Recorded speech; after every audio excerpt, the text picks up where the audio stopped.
Welcome back to a night of chilling tales. Here are some stories that'll make you jump. There's an old gas station in the forests of the Pacific Northwest. If you ever see it, keep driving. Shit. I wrenched the steering wheel over to the right, causing the tires to scream in protest. A deep horn blared loudly, almost rupturing my eardrums, and the interior was momentarily illuminated by harsh white headlights. For a split second, my life flashed in front of my eyes, and then I felt the bumpiness of the grassy edge of the road jostle me around.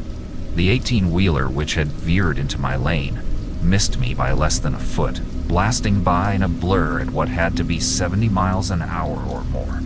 After a split second of catching my breath, I jabbed the driver's window switch down and stuck my head out into the pouring rain. Asshole! I screamed at the retreating logging truck, though I knew the driver wouldn't be able to hear me. A moment later, an outraged woman's voice tumbled from the speakers of my rented Chrysler 300.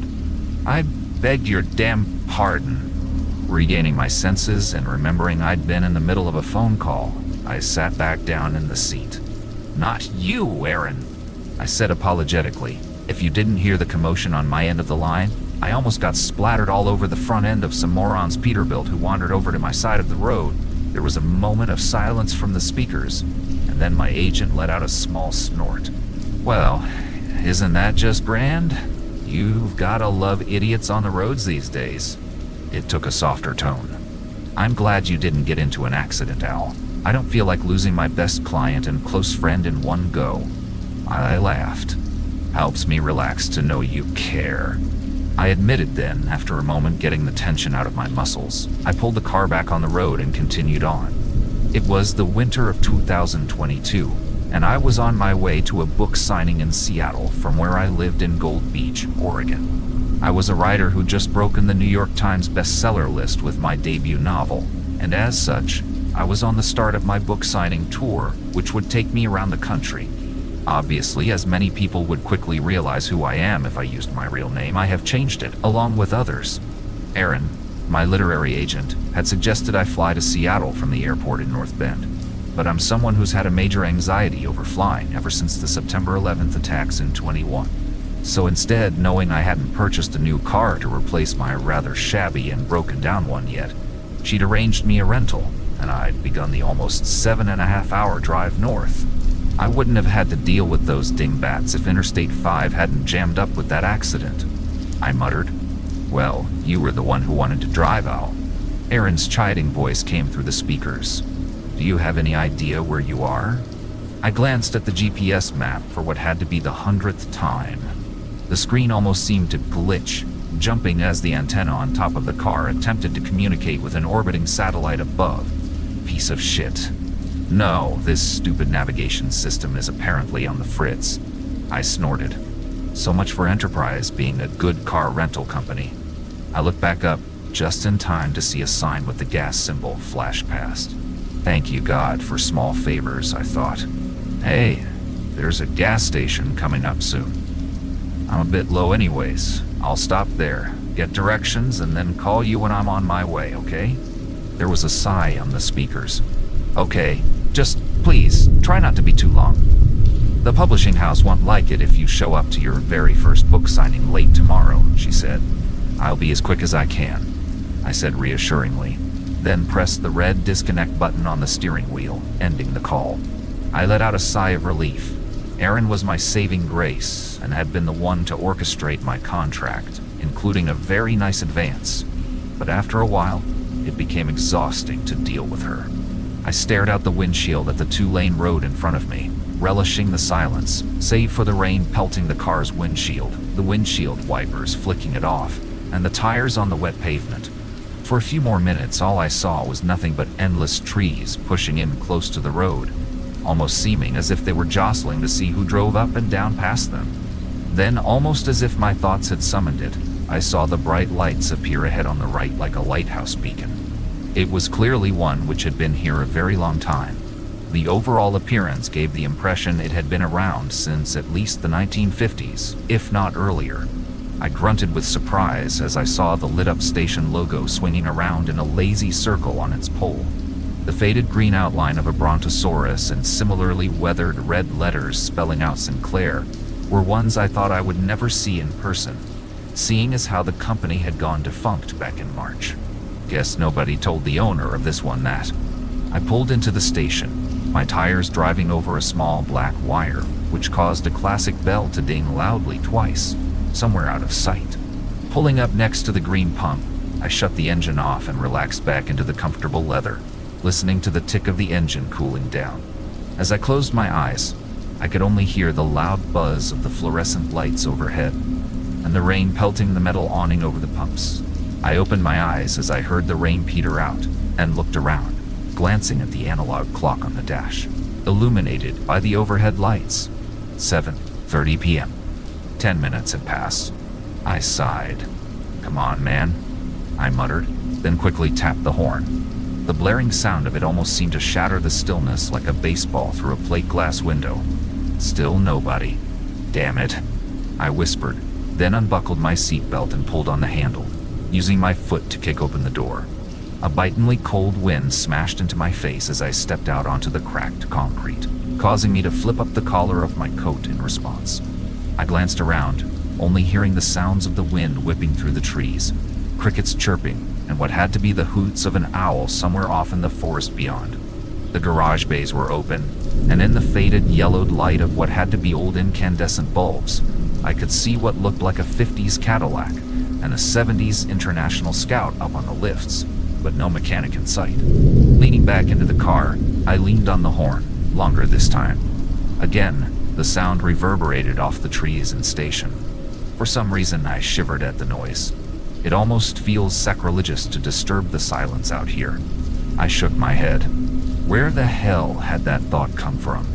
I shook it away and waited another minute or so. There was still no sign of life. Maybe the station is actually closed. The thought was worrying. I hadn't seen another sign of civilization aside from the dumbass logging truck in 2.5 hours. I didn't know how far it was until the next town or gas station, and as good as the Chrysler had been on gas, I didn't want to try driving further on only a quarter tank. I decided to find out for myself, slamming the driver's door closed with a loud thunk. Stepping around the front of the car, I walked across to the open bays, the sound of my footfalls echoing back at me. I glanced around, noticing the spilled oil on the ground and mismatched tools, bottles, and hoses heaved unceremoniously on the bench in the back, but still saw no one. Great, I thought, looking up to see the bright moon begin to appear from behind the clouds. I had begun to turn and stride towards what had to be an office or convenience store when the figure burst out of the door, nearly causing me to jump out of my skin. Gah! I involuntarily let out, receiving a good-natured laugh in return. "Sorry, sir, I didn't mean to startle you, let alone make you wait so long." I caught my breath, then let out a strained chuckle and looked up at the man. He appeared to be in his late 40s or early 50s, dressed in a green Sinclair jumpsuit adorned with the same green dinosaur on the front patch. The patch on the other side proclaimed the man's name to be Harold. The remaining hair on his head was slicked back, and he flashed me a smile with surprisingly bright white teeth. I held up my hand, giving it a little wobble, and gave a laugh of relief. "Don't worry about it, man. For a second I thought this place was permanently closed or something," I said, the steadiness returning to my voice. "No, sir, just the fact it's only little old me working the night shifts," he declared, jokingly wiping his brow. I snorted and smiled. The man clearly had a decent sense of humor. "I'm guessing you need gas," he asked, changing the subject to business and gesturing to my car. I nodded. "Yes, please, if you could fill her up with regular." He nodded, then began towards it as I jogged back around, opening the driver's door and pressing the button to pop the gas cap. Harold let out a low whistle as he pulled the pump from its cradle. "Very nice car, sir," he exclaimed, looking it over. "It looks expensive." I shrugged my shoulders. "It is a nice car, a Chrysler 300s, but unfortunately, it's not mine." He looked up at me and cocked an eyebrow as he slid the nozzle in and pulled on the handle. "It's a rental," I added quickly, realizing it sounded like I'd jacked it or something. He seemed to relax. "Ah, that makes sense," he said jovially. It's nicer and newer than anything we normally see out here usually. I jerked my thumb at the open bays. I'd say you have people with good taste around here, seeing as how that's a 55 Coupe de Ville back there, I said. He laughed, nodding approvingly. I see you know your cars, he said with an impressed tone, glancing at the readout on the pump. I do love 'em, I replied. He looked back up at me. So, are you some kind of auto collector or race car driver then? He asked. I shook my head. No, afraid not. I'm a writer. He jerked his head up, his green eyes seeming to twinkle in the fluorescent lights. A writer? Well, blow me down. I never thought I'd get a god-to-honest writer in my station, he exclaimed, smiling. I nodded, feeling a slight sense of uncomfortableness wash over me. I still hadn't gotten used to the reaction people had when they learned of my profession. He pressed forward. What kind of books do you write? He asked excitedly. I write in the horror genre, honestly, I admitted, causing him to smile widely at the news. Horror is my favorite style of books to read, he said. I love everything from the old classics to Stephen King. He looked at me quizzically. How many have you written so far? I held up a single finger. Just one published. I'm actually on the way up to a publicity signing right now. He nodded approvingly, then looked back at the pump before speaking again. So, have you ever seen anything truly scary? I raised an eyebrow at his question. That came completely out of left field. What do I mean by that? I asked in return. He still watched the pumps but replied, so many horror writers I've heard about talk about how they've had their own frightening experience, whether it's a plain old scare or even a supernatural experience. It's what helps them write truly horrifying tales. Now he looked back at me. His face held a smile which caused me to inwardly shudder a little bit. It almost seemed far too wide for a moment. Then blinking, I realized it was just a regular grin, if not just a bit of an odd one. The lights must have caused you to see things. He finished. So, I was just asking if you'd ever had a scary experience which got you into writing horror.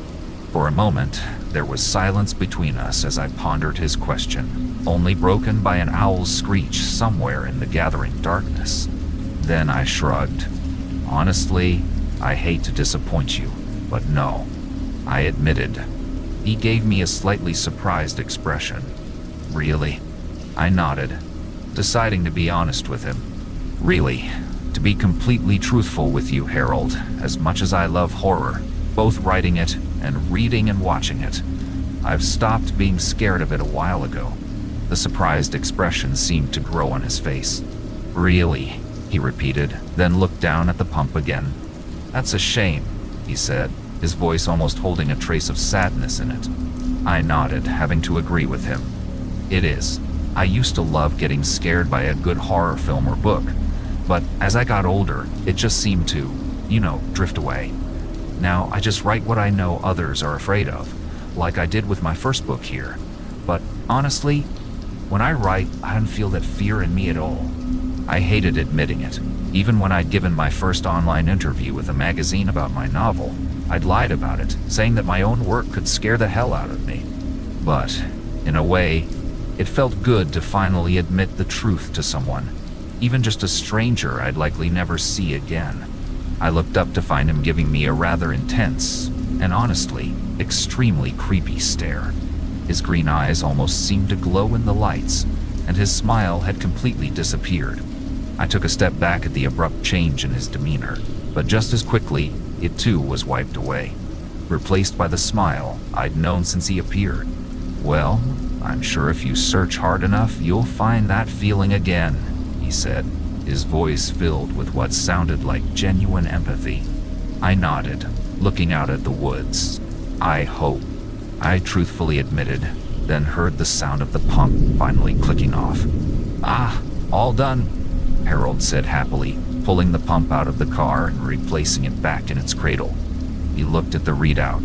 That'll be $23.17. I started slightly. Under $24 for 3/4 of a tank. I hadn't heard of gas this cheap since I was at least a teenager, but at the same time, I wasn't going to look a gift horse in the mouth. I reached into my back pocket, pulling out my wallet and from it, my credit card. "Doe, you happen to accept credit?" I asked, half afraid he'd tell me he didn't. But he plucked the card, happily, out of my hand. "Of course we do, Mr. Cotton." He looked down the name on my card, Mr. Damascus. The credit card reader, however, is back inside the main building. He gestured back towards the door he had exited from. "Would you mind if I took it back there and ran it?" I shook my head. "No, by all means, go right ahead," I said, and he turned away and strode back across towards the building. "I'll be back out with your receipt quicker than you can say Bob's your uncle," he called. I let out another laugh at the phrase I hadn't heard in years when I noticed something. I hadn't seen the man's back since he'd appeared, and this was my first time. The back of his jumpsuit was the same stained green as the front, with a red oil rag peeking out of the back pocket. But my eyes were drawn to one thing. What looked like a large tear in it, just below the large logo patch adorning the back, almost as if he'd been slashed. I could see an equally stained white shirt underneath it. Hey!" I called out to him.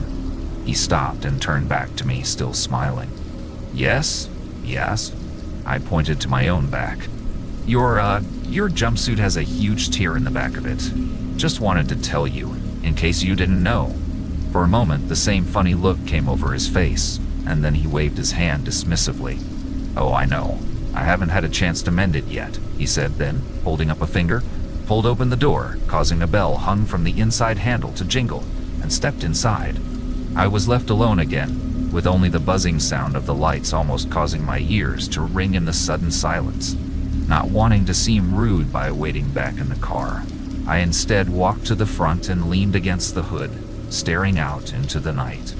My eyes absent-mindedly drifted off into the gloom as I waited for Harold to return. That's when my eyes finally glanced over at the large sign directly ahead of me. It was the one which advertised the price for gas by the gallon, and as I'd pulled in from the other way, not to mention getting too caught up talking, I hadn't even looked at it.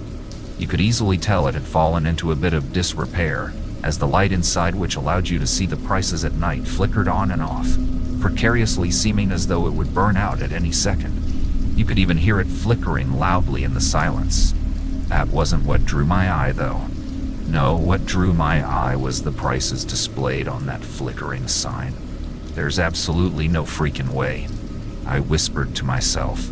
I scanned down, but kept looking at the top two figures. 88 cents a gallon for regular. I felt a small wave of confusion fall over me. No matter how out in the middle of nowhere this station was, there was no way that it would charge that little for gas. Not to mention, it showed prices for both unleaded and leaded gasoline, something that had been banned since at least the mid-90s. As my mind attempted to process this, something else finally sunk in. The entire forest around the station had fallen silent. And I'm not talking a normal silence either. The crickets, the owl, the rustling of what I'd thought were deer or elk in the trees had vanished. Even the wind had seemed to stop. It was an almost unearthly stillness, as if the entire forest were holding its breath. It was beyond unnerving and eerie, to say the least, and it caused a shiver to shoot up my spine. The only sound I could hear was the almost maddeningly loud buzz of the overhead lights, which seemed to drone like that of a growling creature. I realized every muscle in my body had tensed up, though I couldn't understand why. Sure, the silence is eerie, but it's nothing to be truly afraid of, I thought. As much as I repeated that thought to myself, I couldn't help but feel increasingly on edge in the stillness.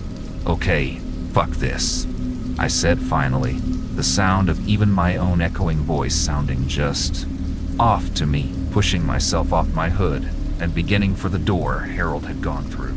As I walked, I looked at the watch on my wrist, seeing another 15 minutes had passed since he'd left. Where the hell is he? Letting out a sigh, both of frustration and to try and relieve some of the odd sensation forming in my gut, I finally reached the door and reached out, gripping the handle. It felt almost shockingly cold in my hand, and I quickly twisted it, opening the door and causing the bell to jingle, sounding too loud in the quiet. I stepped inside and allowed it to swing shut behind me, the bell giving another jingle, this time muted in the building's interior. I looked around. Aside from an old Coca-Cola machine in one corner of the room, There were no food or drinks in here. Instead, the 2 or 3 aisles taking up most of the space were filled with what looked like older-style cans of motor oil and other assorted automotive bits and bobs, all adorned with the dinosaur logo. I drew in a breath, then coughed a little. It felt more than a little musty in here, as if it hadn't been aired out in a long time. Looking directly ahead, I saw the counter that Harold must usually be stationed at. An older-style cash register sat atop it, and behind it lay an open door marked employees only. Beyond was a long, tiled hallway which stretched out for a while before disappearing around a corner. I stared at the cash register.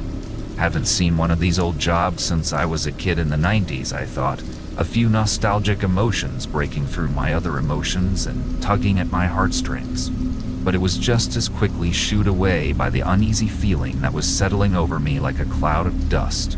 This whole place just seemed wrong.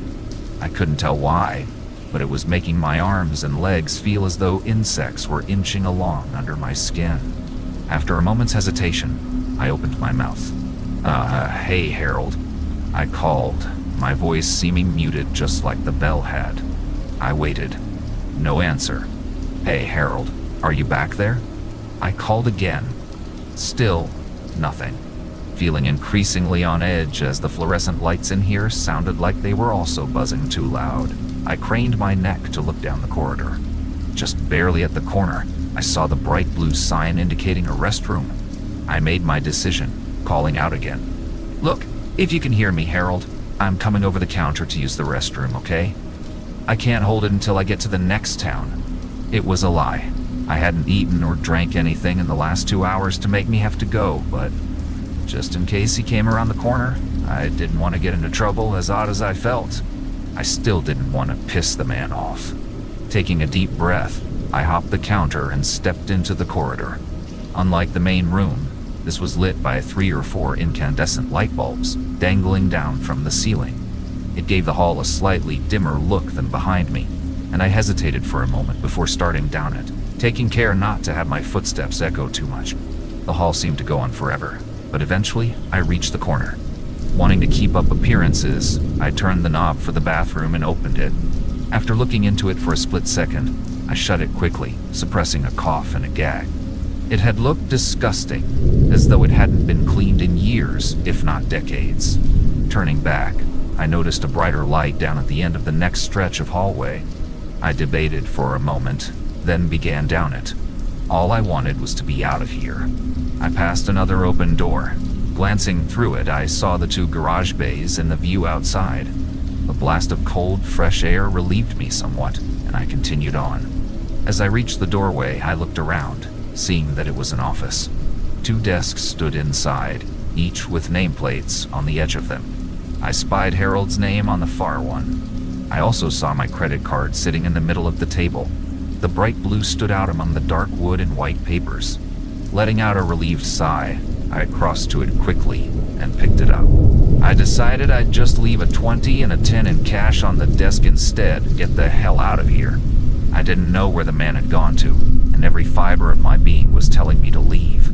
As I reached for my wallet, my eyes caught a plaque on the wall behind the desk, the faux gold glinting in the low light. I stared at it. The photograph was clearly Harold's, looking almost the same as I'd seen him, just a lot cleaner. Below that was a declaration etched into the fake gold. Employee of the Month, Harold Jankowski. I couldn't help but smile a little at how hard he must have worked for it. Less than a second later, though, the smile dropped from my face as I read the inscription underneath it. August 1976. Die. I shook my head, hoping that I was just seeing things in the low light, hoping that it would change to 2006, or hell, even 1996. But no, it remained the same. What the fuck? I breathed out, feeling another shiver go down my spine. There was absolutely no way that, if he'd looked to be in his 40s or 50s in the mid-70s, that he would still look the same 46 years later. He'd at least be in his 80s or 90s now, and would very much not still be working here. What the hell is going on? I whispered again, feeling like tendrils of dread were reaching out of the gloom and jamming themselves in me. I turned to book it out of the room and out of the station entirely, but I froze as I saw Harold. He sat in an old-style black swivel chair, his back to me in the next room. I couldn't tell what the room was, as it was lit only by a single, very dim bulb directly over him. But the room was giving me off truly creepy vibes. For the first time in years, I felt the first inklings of fear. Before I had a chance to move or say anything, he spoke. "Well, Mr. Damascus," he said, his voice almost inflectionless. I began to speak. "Look, I'm sorry I barged back in here. It's just..." I was cut off as he continued. "Well, Mr. Damascus, how do you feel?" My shoulders slumped as I felt a wave of confusion envelop me. Excuse me," I managed out. "How do you feel?" he repeated, then continued, his voice finally seeming to gain some cadence to it. "Do you feel afraid? Do you feel fear?" He let out a low chuckle, one that almost seemed different from the happy one I'd heard outside. I didn't know how to respond. Finally, he spoke again. "It's okay. You don't have to tell me. I know I can feel it." He let out another chuckle, and I felt multiple shivers shoot up my spine. "And, frankly, Mr. Damascus, I'm happy about that," he said, standing up, but still keeping his back to me. "Because you all taste so much better when you're afraid." This time I did manage to say something. "The fuck?" It wasn't the most eloquent response, but apparently Harold found it funny, as he let out another low, creepy chuckle. He finally turned towards me and I jumped backwards, slamming into his desk and causing his nameplate to fall to the ground. The man still smiled at me, his smile now holding a very definite whiteness to it, holding an almost pants-pissing wickedness in it. But he didn't seem alive. His previously sparkling green eyes now seemed glassy and unseeing. To put it bluntly, he almost more resembled a ventriloquist dummy, a puppet, than anything. He almost seemed to lean towards me. And finally, he spoke. "I'll make it sporting, though. You have 20 seconds to run," he said. Swallowing hard, I looked around and saw a tire iron on his desk. I snatched it up, ready to club the man over the head if he made a move towards me. That's when he simply dropped forward onto his face. He fell halfway forward into the room and didn't move. I looked down at him and gasped as I realized what I was seeing. The man looked nothing more than like a deflated beach ball, as though all the organs and blood in him had been sucked out. I saw the tear in the back of his jumpsuit again, this time much more pronounced. Behind it, his dirty white shirt had been torn as well, and it revealed, oh fuck me sideways, a hole in his actual back. I could see the white of his spine clearly visible in the yellow light. As I stared down at him, I heard a voice. This one, though, was not Harold's. It seemed to come from everywhere and nowhere at once, much lower than I'd ever heard a human voice speak, and it alone almost caused me to piss myself, because it held a truly evil, sadistic tone to it. 20, 19, 18, 17. I looked up and into the darkened room Harold had fallen out of. And finally, for the first time in years, I screamed. Hovering just in the darkness beyond the edge of the dim light's gaze were two enormous glowing green eyes. They were larger than a human's eyes ever could be, and in a very inhuman shape, looking like crescent moons. They held the most evil, sadistic glee I had ever seen in my life. At my scream, the voice stopped counting down and it fucking laughed. A great booming laugh that sounded like nails on a chalkboard. And then it began counting down again, the malicious excitement in it audible. 16, 15, 14 to 8. I didn't wait any longer. I didn't want to see what those eyes belonged to. I turned and I sprinted out of the office, running down the corridor, my footfalls and panicked breathing echoing back to me like a gunshot. The corridor seemed to go on forever, and I couldn't understand why it was taking so long to reach the corner. Finally, though, I reached it, and froze. I was back at the entrance to the office. What the fuck? Behind me, I heard the voice reach 10, and I began sprinting again down the hallway. It seemed to take even longer to reach the corner, and this time, I reached out to grab the corner edge with me, hand only to grab the wooden edge of the office door. My eyes widened, and I felt tears begin to fall from my eyes as I ran again. The voice continued as I dashed for down the ever-increasing corridor. 7, 6, 5. I let out a strangled sob as I grabbed for the tiled corner, pushing off the edge of the corridor to snatch at it. Instead, I smashed into the wall, next to the office door. I fell in a heap, trying to force myself up when I heard it finish. 3, but why? 2 unto I am. We, boy. Ready or not, Mr. Damascus. Here. I, come. As it finished uttering the last word, the voice dropped even lower, as if I were hearing the voice of the devil himself speak to me. I realized if I looked behind me now, I'd see it. Standing in the middle of the office, over its human puppet, I refused to look back. I knew it wanted me to. Tears flowed freely down my cheeks, mixing with the blood from my head where I'd slammed into the wall. Every horror movie death in movies and books flashed through my mind, and I knew all of them weren't even remotely as horrible as what that thing had planned for me. That's when a thought, just a tiny glimmer of hope, flashed through my mind. Something I'd seen as I'd walked down the hall to the office. I felt adrenaline course through me. I might die trying to do this, but I have to try, I thought. I heard the floor behind me rattle, and felt hot, stinking breath fall across the back of my neck. For a microsecond, I felt paralyzed with fear, and then I let out a strangled cry, exploding into motion. I heard a bellow of frustration behind me, followed by a laugh.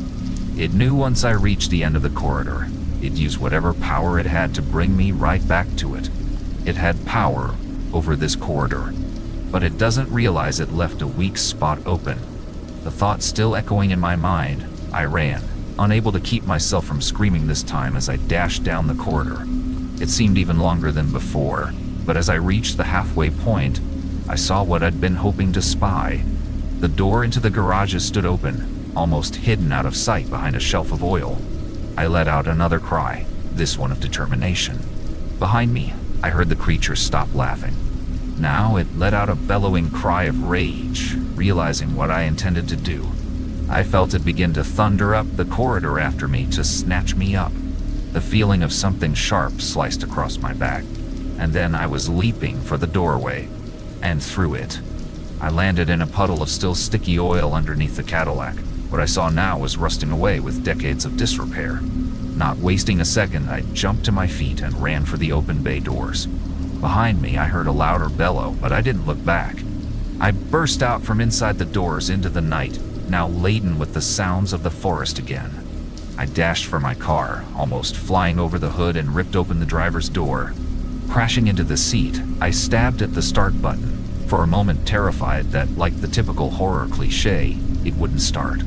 But, to my surprise and gratitude, it did, the roar of the V6 thundering out. As I grabbed the knob to jam into drive, I risked one glance up, and I couldn't help but scream out again. The entire gas station had gone dark. The inside, the overhead lights, everything. I could see the outline of the building, but that was it. And the eyes. The eyes glowered at me from inside the bays with absolute rage and hatred. Still screaming and staring at them, I slammed my foot down onto the accelerator. The tires screamed, and the car shot forward like a rocket, tearing out from under the awning and out onto the road. I refused to look in the rear-view mirror. I knew I'd see those eyes one final time in them, and I didn't want to. I just kept my eyes on the road in front of me, as far as my headlights reached, my knuckles white as I gripped the wheel and roared away from the hell behind me. I just about never let up my foot from that gas pedal, taking the corners far too fast. Not until the warm lights of the next town finally came into view, one I can't recall the name of. I felt myself beginning to cry, this time tears of happiness and relief. I drove straight through to the police station. I knew I could never tell them what had actually happened to me. They'd think I was utterly insane, or on something, but I could tell them I'd been attacked by a crazed lunatic at an old gas station. And that's exactly what I did. I burst in, begging to speak to someone. The officers at the desk calmed me down and took my statement, taking it all very seriously when I showed them my back, which, as it turned out, had 3 deep slashes in it. But when I told them where it happened, confused looks came over both their faces. As a paramedic rushed in from outside to check my wounds, one of the officers walked into the back, returning with the sergeant on duty, an older gentleman in his 60s. "Please tell me again what happened to you," he asked gently. I did, and when I finished, he shook his head.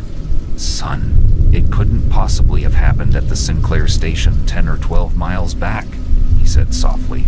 I stammered. "Why not?" I demanded, struggling for my words. "Because he began. It closed in 1979, after a huge fire gutted it, killing everyone inside. It's been almost half a year since that incident now. I never made my book signing, which earned me a furious phone call from Erin. Her fury disappeared when she heard I'd been attacked. I told her it had been from someone I'd pulled over attempting to help on the side of the road. I didn't want to repeat the same conversation I had with the police. They said they'd try and find whoever attacked me, but I know they never will. Not after they showed me a newspaper article, yellowed with age, showing the burned-out hulk of the gas station I'd been to, along with a very familiar photograph of a smiling man next to it. I still am a horror writer. The horror I saw that night didn't stop me from writing. My second novel is due out this year. But now, whenever I sit down at my computer and begin to write a truly scary scene, I feel the chills of fear from my own creation jolt up my spine. Because I know true horrors lie in this world, and I hope I never come across them again. I'm posting this here, not only to tell the truth finally about what I experienced, but also as a warning to anyone who will listen. If you're ever in the Pacific Northwest, on a lonely 2-lane road in the middle of nowhere, and you happen to come across an old-looking gas station, lit up with a faded green Brontosaurus logo spinning in the night, just keep your foot hard down and keep going, because you may not be as lucky as I was. Story 2. There is something in Forest Glen National Park. When I was in my teens, my friend Robert and I would often visit Forest Glen National Park. It's a national forest preserve that's located just about 15 miles from my hometown.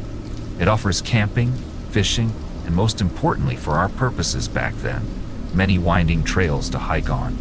Robert and I didn't have a whole lot to do back in the day, so Forest Glen is where we would go to spend a lot of our time. Both of us enjoyed the outdoors, and we would go hiking on one of the many trails nearly every day. Sometimes we'd do 2 or 3, depending on our mood.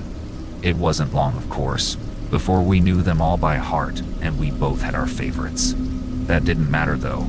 We would still go on any of them on any given day. Eventually, though, time went on, and Robert and I grew up. Robert and I are still good friends, but we hadn't been out to Forest Glen in a long time. It was recently that I had been reminiscing about those old trails, though, and I decided that I wanted to go back out there and visit some of my favorite spots.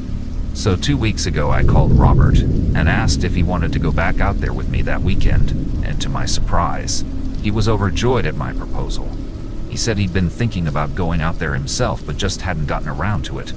So it was decided, on Saturday morning, we would head out to Forest Glen and meet up at one of Robert's favorite trails. I made it out to that trail at Forest Glen about 10 after 6 in the morning. When I drove out to the reserve, I parked my car in the spot closest to the trail, but I didn't see Robert's car. There's more than one entrance into the park, so I thought that Robert hadn't arrived yet, or he was parked at one of the spots that was near one of the other entrances. I thought I might call him, but when I looked at my phone, I saw that I only had one bar and figured that it wouldn't go through. I should have known the reception would be bad out there. Stashing the phone in the glove box, I got out and made my way to the trail. I started to do some stretches in front of the trail entrance while I waited for Robert to arrive.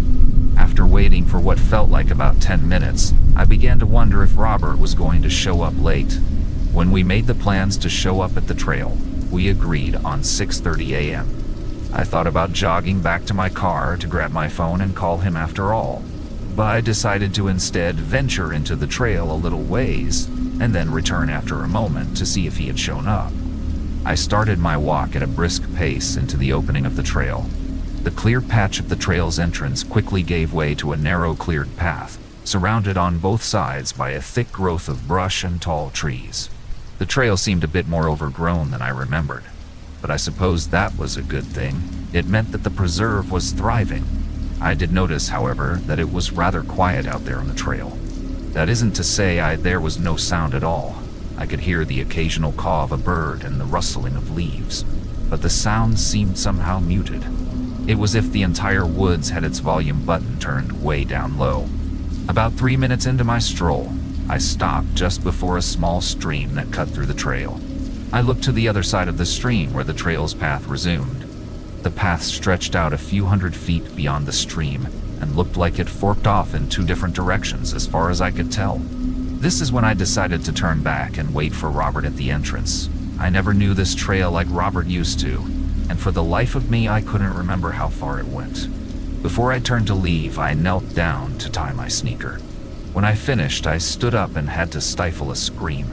Robert was standing right in front of me, grinning like an idiot, and when he saw the look on my face, he howled with laughter. My face went hot, and I gritted my teeth. "What the hell, man?" I yelled. "You nearly gave me a freaking heart attack." Robert had to stifle his laughter to be able to reply. "Sorry, bud. I couldn't help myself.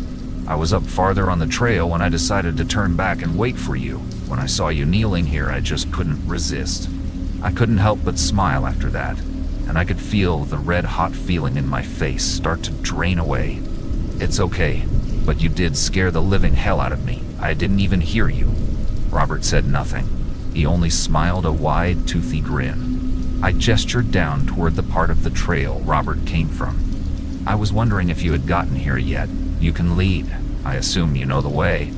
Robert nodded in reply, then jerked his head back to where the fork in the trail was before he turned around and bounded over the stream that divided the trail. When his feet hit the other side of the small bank, he just kept on running. "Hey, wait up!" I called after him. He acted as if he didn't hear me and carried on deeper into the wood. I really wasn't prepared to jog yet.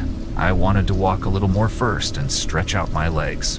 However, it seemed I didn't have a choice, and I bounded after Robert, hopping over the stream and pushing myself to catch up with him. Robert was jogging at an even pace, but not a quick one, and soon I was just behind him. "Can you wait just a second?" I asked. "Why, what are you afraid of?" he asked, turning to me with a wide, toothy grin that seemed to have not left his face. That question caught me off guard. What did he mean by that? "Nothing. Just need to stretch a little more before I pull something is all." Robert didn't stop or slow down. He just kept on smiling as he turned his head back around to face forward. "You'll be fine. There's a nice place to rest just after the fork in the trail." We kept on jogging until we hit the fork, and I followed just behind Robert every step of the way as we veered off onto the right path. Shortly after the fork, the trees of the forest grew denser and numerous, their leaves blotting out light from the sky above.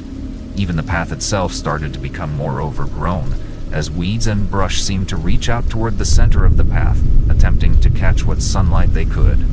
Where before it seemed that the sounds of the forest were on low volume, here they seemed to be on mute, as not even a buzzing of an insect could be heard. Though I could attribute the muted sounds of the forest to not being able to hear them over my heavy breath and stomping feet, the dense growth could not be ignored. "This trail doesn't seem very well maintained. Are you sure you know where you're going?" I asked Robert, still keeping close pace behind him, though my right leg was starting to burn. Robert didn't answer, but ignored me instead without slowing down. I stopped and knelt down to rub my leg. I looked up to see Robert stop and turn around to walk back to where I was kneeling. "Sorry, man, I told you, though I needed to stretch more. I think I already hurt myself." Robert just smiled as he leaned on a tree next to me. "Sorry, man. I thought you'd be able to make it. We're not far from a really cool spot. I just got excited to be out here with you again." At Robert's words, I couldn't help but laugh and return a beaming grin back to him. I had no idea he missed being out here so much. On top of that, it had been a couple weeks since we had done anything together, so maybe Robert also just missed hanging out. I couldn't blame him, I did too, but growing up gets in the way. "Don't sweat it, man," I said. I really missed this too. What's the really cool spot you wanted to show me? Robert's grin seemed to somehow get even bigger. Okay, do you remember that wooden bridge we found one of the last times we were out here? It has that really deep stream running under it. The memory came back to me in a rush. It was vague, but I did remember finding a bridge the last time we came out here. I had completely forgotten which trail we found it on, though. I remember the water under that bridge was so clear you could easily see the fish swimming about within it. It's on this path, I asked excitedly. It sure is, and I can't wait to take you there. I've been down there already. It is absolutely beautiful, Robert said. I stood up quickly and brushed some dirt off my knee. Well, let's go, I exclaimed, walking forward on the trail. Okay, but we can walk. I don't want you to hurt yourself, Robert said. I was going to tell him I would be fine if we jogged again, but I thought better of it. Though the excitement that came with the prospect of seeing that bridge again abated some of the pain in my sore leg, it was still there. So we walked on, talking about the memories of being out here on the trails as we walked side by side. Robert was recounting things I hardly remembered. He said he remembered a time when I scrapped up my knees really bad after a nasty fall on one of the trails, but I didn't remember that. For the most part, though, I could recall every memory Robert had, and I realized how much time we really had spent out there. We spent nearly all our time out here as teenagers, staying in shape to try to impress the girls in school. We had been walking for nearly 5 minutes when Robert said, "Hey, do you remember when you fell down that slope and hit the bottom? I thought you died." Robert belted out a loud, booming laugh. I stopped walking, because something about what he said didn't make sense. I remembered falling down that slope like it was yesterday. It was terrifying. "Robert, you fell down that slope too, remember?" Robert, who hadn't stopped walking until then, froze just ahead of me. He turned slowly to me and slapped a hand to his forehead. "Oh, duh. Yeah, well, I didn't fall as hard as you." Robert laughed again, dropping his head and gesturing back down the trail. "Come on, we're almost there." I began to breath heavily, and I took a step back. Something was wrong. I didn't know what it was, but I had to get out of those woods and away from Robert. I had to get away because a memory had finally resurfaced to the shore of my recollection. A memory of me falling and scraping my knees. Robert's grin, for the first time since he snuck up on me, faded from his face. "What's wrong, bud?" he asked, a little shaky. "I need to go back," I said, a little shaky myself. Robert took a step toward me and a look of concern spread on his face. "Come on, man, we're so close. Why do you want to leave?" he pleaded. "Because you were home sick the day I scraped my knees." Robert's eyes widened in realization as I turned tail and began sprinting in the other direction as fast as my legs would carry me. Green leaves and brown bark flashed by in my peripheral vision as a blur. The sound of wind swished around in my ear lobes as I ran. I couldn't hear footsteps behind me, and I was thankful for that. My right leg throbbed and begged for me to stop, but I wouldn't. Fear is one hell of a motivator, and it pushed me past the fork in the path and over the small stream that divided the trail. I never looked back to see if Robert, or whatever wore Robert's skin, was following me, not even once. I kept my eyes on the path in front of me and focused on not tripping over anything the whole way back out of the trail. I didn't stop running till I got into my car. Once inside, I grabbed the keys that I'd left sitting in the passenger seat and quickly turned them in the ignition. I paid no attention to the speed limit as I raced all the way home. Once at my house, I grabbed my phone out of the glove box and ran into the house, latched the deadbolt behind me. I turned my phone off when I stored it in my car at the preserve, so once I got inside, I turned it on and sat on my couch while I waited for it to boot up. My plan was to call Robert immediately, but when the display on the screen flicked on, I saw I had a text message from Robert. I opened it, but I was shaking so bad from the adrenaline it was a little hard to read. "Hey man, so it looks like we can't go out to Forest Glen. I was talking to my neighbor this morning and he said they closed it down. At least 4 hikers have been found dead by drowning out there. I hope this gets to you before you leave. Maybe we can just catch a movie or something." When I read the last word of the text message, there was a loud knock at my door. I jumped, and stood for my spot on the couch. The knock came again, even louder, and I crept over to the door as quietly as I could look through the peephole. It was Robert. Robert stood on my front stoop with a wide, toothy grin. I saw him raise up his hand to knock once more, and as the sound thundered from the wood of the door, I backed away. On my phone, I searched my contacts for Robert's name and dialed. After 2 rings, Robert picked up. "Hey man, what's up?" Robert asked. "Robert, where are you right now?" I asked. "Well, I'm at the store right now. Do you want?" His voice cut out as I hung up and immediately began dialing the police. I explained to the dispatcher that there was an intruder trying to break into my house and I did not feel safe. The woman on the other end told me to remain calm and she would be sending help to my address. When I hung up with 911, I went to the door once again to look through the peephole. The Robert imposter was gone. When the police arrived, I just told them someone tried to break into my house, and I came home to find them messing around with my door before they ran off. I didn't know what else to say. They said they would file a report and send a squad car by every couple of hours that day to make sure everything was fine. That was 2 weeks ago. Ever since that day, late at night, that thing comes back and knocks on my door. In a warped mockery of Robert's voice, it calls to me. "Let me in." It wails, "Let me in. I am just so lonely. Come be with me." The first time, I obviously called the police, and the time after that. The third time, they stopped coming. That creature is always gone when they get here, but he always comes back. He's back tonight, and I can hear him as I sit on my couch with a bottle of brandy and a tight grip on the large butcher knife I own. "Oh, please, let me in." It pleads in a gargled wail that sounds nothing like Robert anymore. I need more friends. I don't know what the hell is in Forest Glen National Park, but it followed me home. Story 3. On a hunting trip with my granddad deep in the forest, we made a haunting discovery. There's something wrong with the animals. Drizzle taps lightly on the leaves all around us, the smell of pine rich in the air as we creep through the undergrowth. My granddad and I run my tongue along my teeth, focusing. I raise the rifle a little higher. A nozzler. A way higher quality weapon than I should be using. The thing is wasted on me. I'm an appalling hunter. I'm not even sure if I agree with it, to be honest. Hunting, I mean. Ethically speaking. I mean, my granddad and I eat basically everything we kill, and to be honest, I don't kill a whole lot. I send many of my shots deliberately wide. I just do this to hang out with him, really.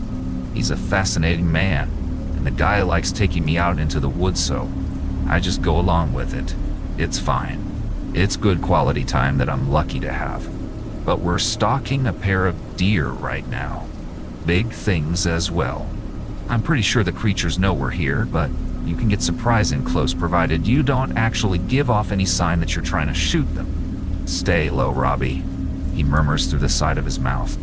"Move to your right past the bush, then it's a clean shot. Take it when ready." I like my name. Named after the man beside me, as it happens. Robert Dutt. He being Robert the First, and me, of course, Robert the Second. I nod and creep into position, taking careful aim as instructed. I see a thumbs up in the corner of my eye, and I shoot. I miss. The sound ricochets around the forest and birds burst from a nearby tree, shooting up towards the sky. The deer wheel round in a panic and make to leave. "God damn it," my granddad mutters and races up from behind the bush, bringing his rifle with him and firing off a quick shot.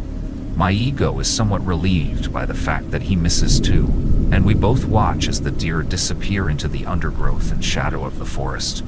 The man lowers his weapon and looks at me. I do the same and give him a shrug. We hold eye contact for a second, then he breaks with a chuckle, shaking his head. "Damn it, Robbie. Every time I think I've taught you something, you manage to pull off some magnificent blunder just like that. Hey, well, you know what they say. You shouldn't judge a fish on its ability to climb a tree. I ain't judging you on your tree climbing ability. You're my grandson. I'm judging you on your ability to swim, fishy." I point to the shattered branch my granddad caused when he fired his shot. I truly am learning from the best. Bastard! He snorts with a laugh, thumping me on the chest. Come on, let's track. Plenty daylight left. We push around the bush and head through the little clearing, stepping over a fallen log and making to follow the route the deer both took. But my granddad suddenly stops and holds up his hand with his head cocked to the side. I pause likewise, waiting, holding my breath and listening intently. My ears hone in on the sound of rustling foliage and snapping twigs. It grows louder, heading towards us, in the exact direction the deer were running from. Jesus, my granddad grunts. They're coming back this way. They'll have seen him, but he is cut off by the sudden emergence of the deer through the bushes ahead, rushing right at us from the green, gloomy shade. Shit! I shout out loud in a panic. The deer make no attempt to run around us in the slightest and run instead directly towards our position. I raise the rifle and take rapid, shaky aim. Damn it, Steve, down! Granddad shouts, grabbing me by the sleeve and hauling me to the forest floor, back behind the log. Steve! The air escapes me as I crash with my granddad down to the ground, and the deer jump right over us. My granddad instantly takes position, cocking and aiming his own rifle over the top of the log, deathly focused. Something will have made EM run like that. They'll have seen a wolf or a bear. A wolf? A bear? I'd be surprised to see either at this time of day, but as I said, something made them run. My granddad remains cool and composed, the barrel of the rifle fixed on the damaged woodland ahead and along the deer's path. I stick close, watching out in all directions in case we are approached from the side, gun cocked and heart pounding. But, nothing comes. We wait for a tension-laden minute, then another, muscles aching with the stress of simply holding ourselves in preemptive positions. But as I said, nothing else comes towards us. My granddad cautiously gets to his feet. Weird, he mutters. We'd better move on out of here. Come on, stay alert, but let's go.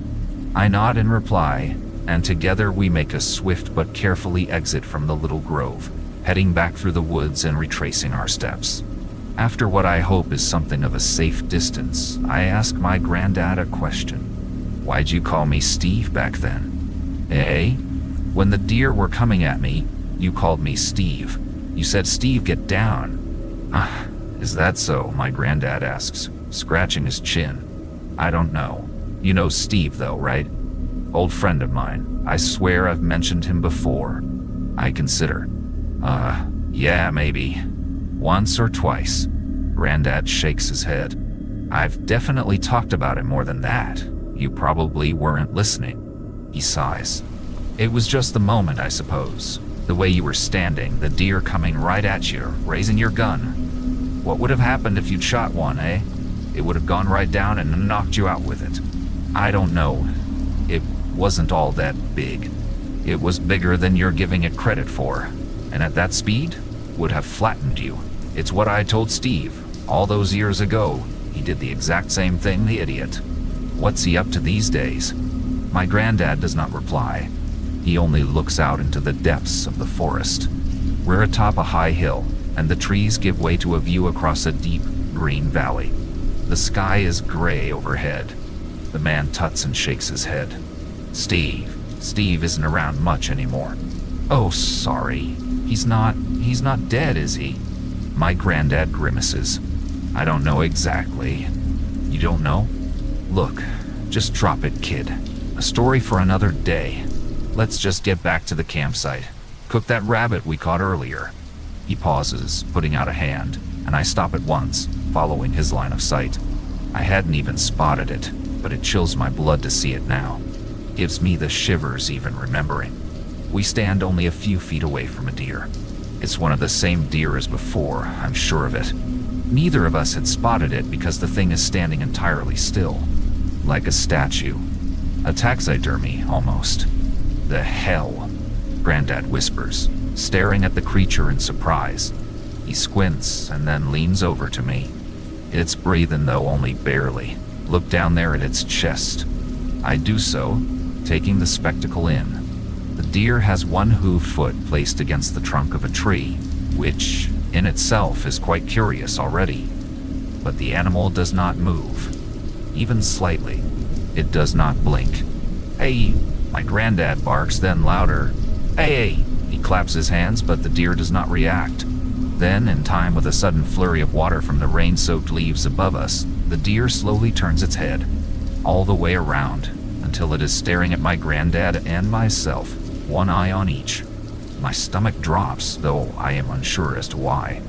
The deer is, I don't know. Something is wrong. The thing must be sick, my granddad murmurs.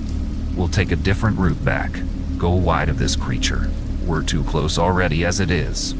Yeah, I mumble, and the two of us edge away and through the undergrowth, taking a new direction as the deer watches us go, deathly silent. I shiver as it at last passes out of sight, lost behind us to the watery green shadows of the forest. Ah, Manbei. I'm wrong. Later that night, after returning to camp and preparing and eating our catch, I bid my granddad good night and crawl into my tent, zipping the flaps up after me. I fumble round in the near darkness for a while, my lamp casting intense, black shadows out in all directions as I shifted from place to place, trying to work my way into my sleeping bag. It doesn't feel particularly cold at the moment, but the temperature has the potential to suddenly drop at any given minute, and I don't want to wake up frozen solid at 3 a.m. Fee. As it happens, I don't. I awaken at 3:15, not frozen but slick with sweat. Roused from a dreamless slumber, my ears prick up at the sound of rustling and snuffling outside, right by my tent. I hold my breath and grit my teeth. Boy, Dan, it's this fear of the unknown that gets me. It's probably just a rabbit or a hare, but the possibility that it could be something larger, something more dangerous, is impossible to ignore. For some reason, my mind does not go to an image of a bear or a mountain lion or anything like that. It goes to the deer, frozen in place, eyes unblinking, head turning as it watches my granddad and I pass by. Something presses up against the tent, right by my head. I wince and stare at the bulging material through the darkness. I try not to think about the fact that I am separated by the beasts of the forest by a pair of what are effectively thin, flimsy sheets of fabric. Just ignore it, I tell myself. Ignore it, and it'll go away. I quietly roll over and scrunch up my eyes, determined to be a man and to not get frightened by the presence of some raccoon or squirrel.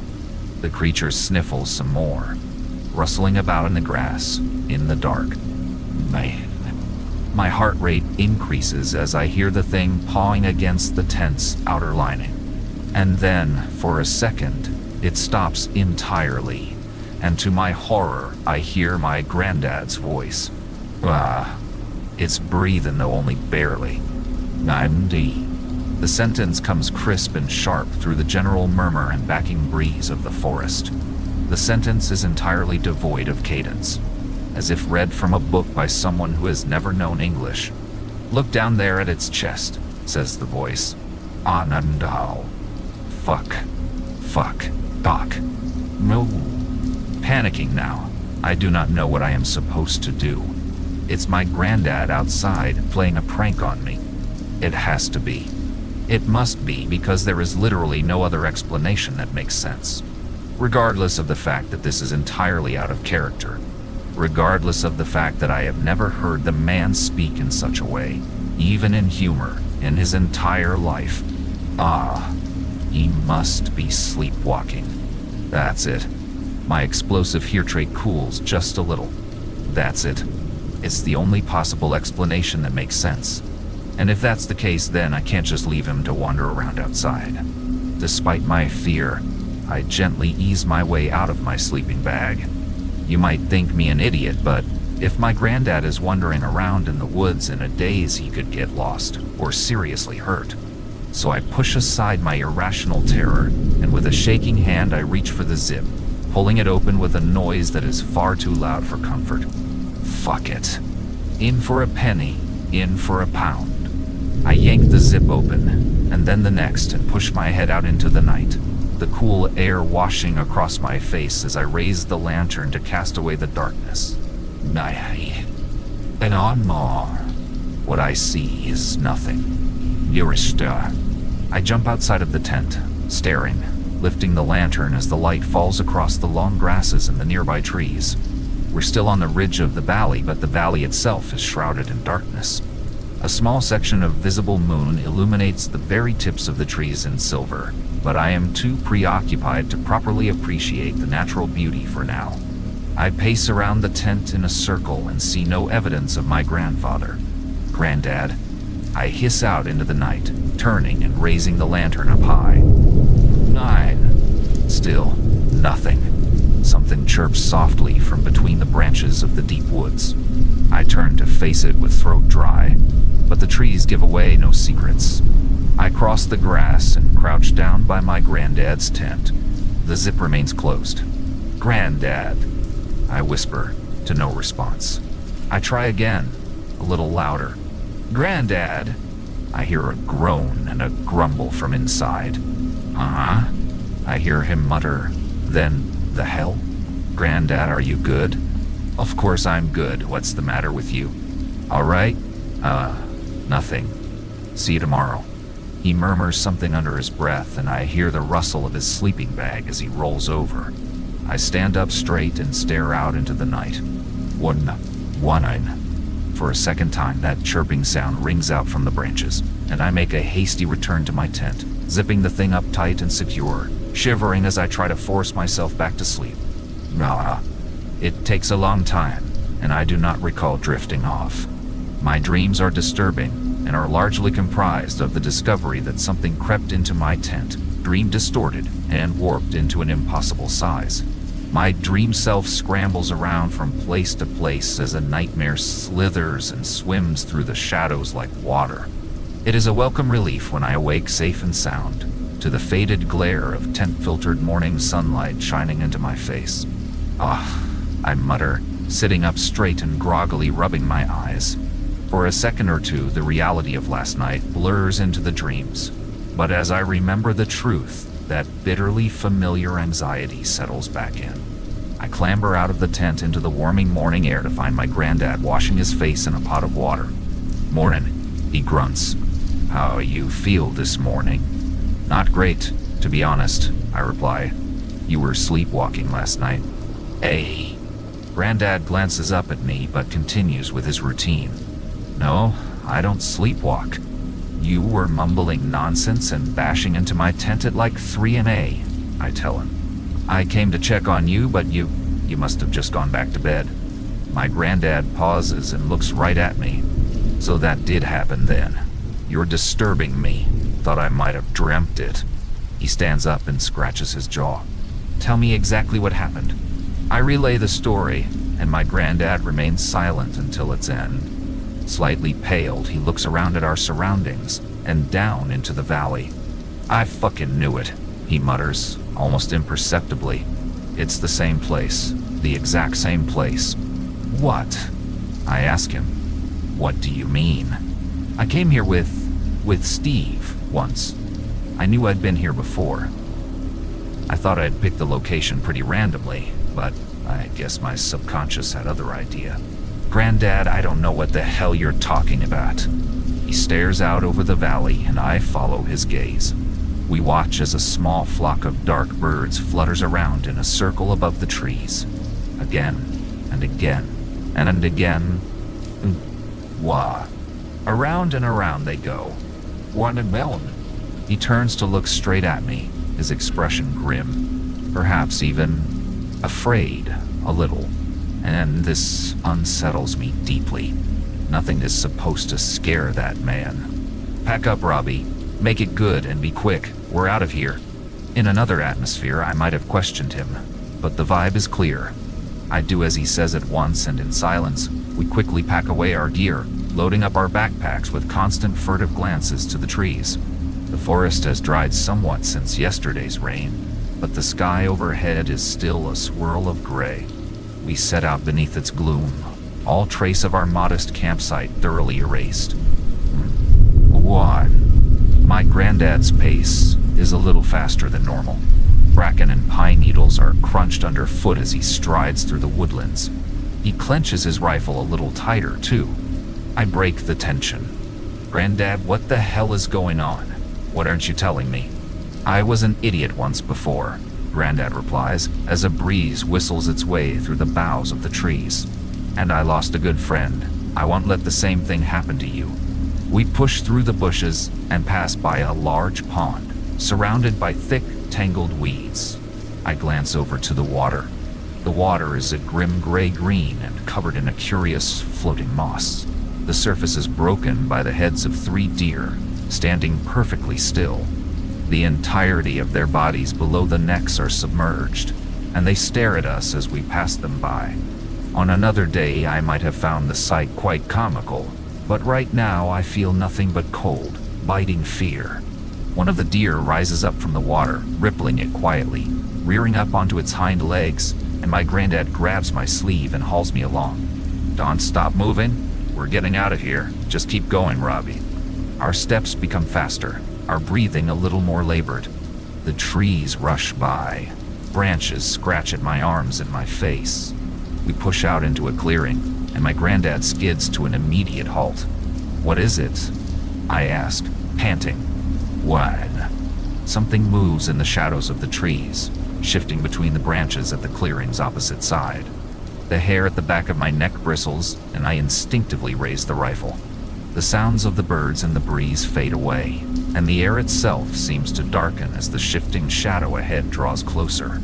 It is difficult, near impossible, to make out its exact shape through the layers of branch and foliage. But I swear I can see a rough, vaguely humanoid silhouette amongst the shadows and the dark, green-blown blur. "Wagner, did you come back for me, Robert?" whispers a voice. "One." My muscles tense up in reaction to my name. Is it my name it speaks, or my granddad's? My granddad sucks some air in through his teeth. He begins to carefully sidestep his way around the clearing, and I copy his movements. "Untarien, you wouldn't leave me behind again, would you?" "Aye." The voice is not dissimilar to the one I heard last night. It is different, sure, but the cadence, or lack thereof, is much the same.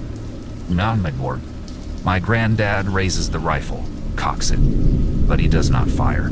"Keep going around, kid," he says to me. "To the left, pass through that part of the clearing there. I'll be right behind you." I start to edge my way around the clearing, never taking my eye off the shadow in the trees just ahead. I'm trying so hard to focus on it, to understand what it is that I am seeing, but I can't. The very branches themselves seem to be moving, cracking and rippling in the shade. "Hey, pow!" The figure takes a sudden step forward. "Run!" my granddad shouts, raising the rifle and firing a loud shot up into the air. Unprepared for such a sudden noise, my ears ring as I scramble and stumble through the forest, along a natural path of sorts between the trees, though I stumble to a halt when I realize my granddad is not behind me. He told me to run, but do I go back for him? I have to. It's a no-brainer. So I swivel around and prepare to charge back to the clearing when the man himself staggers out through the bushes towards me, face white as a sheet. "Get that damn thing out of my face, you idiot!" He grunts as she shoves away the barrel of my rifle, and together we race through the forest. My granddad dumps his backpack, and I do likewise, leaving the equipment behind as we tear through the undergrowth, way back to where we parked the truck the other day. When at last we see it, waiting for us on the edge of a dirt track road, we throw ourselves inside, and my granddad stuffs in the key and turns it with a clank, the engine revving into life. The wheels spin and away we go, back through the wilds down the long back roads of the woodlands. I summon the courage, after a while, and once the air has cooled, to ask my granddad what he saw. What happened after he fired the rifle. Thing tried to speak to me again. The deep woods, Robbie. I'm sorry for taking you there. They can screw with a man's mind, these places. Real bad. There was something there, though, wasn't there? Something real. Yes, I think so. Was it? I falter. Who was it, Granddad? A nightmare. That's all. Something that shouldn't exist by all the laws of nature. Its voice. Did you recognize the voice? You said you heard something outside your tent last night, right? I nod. It sounded like me? Yeah, I reply. But it wasn't me, was it? No, I reply. No, it wasn't. Sometimes we hear voices. Don't mean they belong to anyone.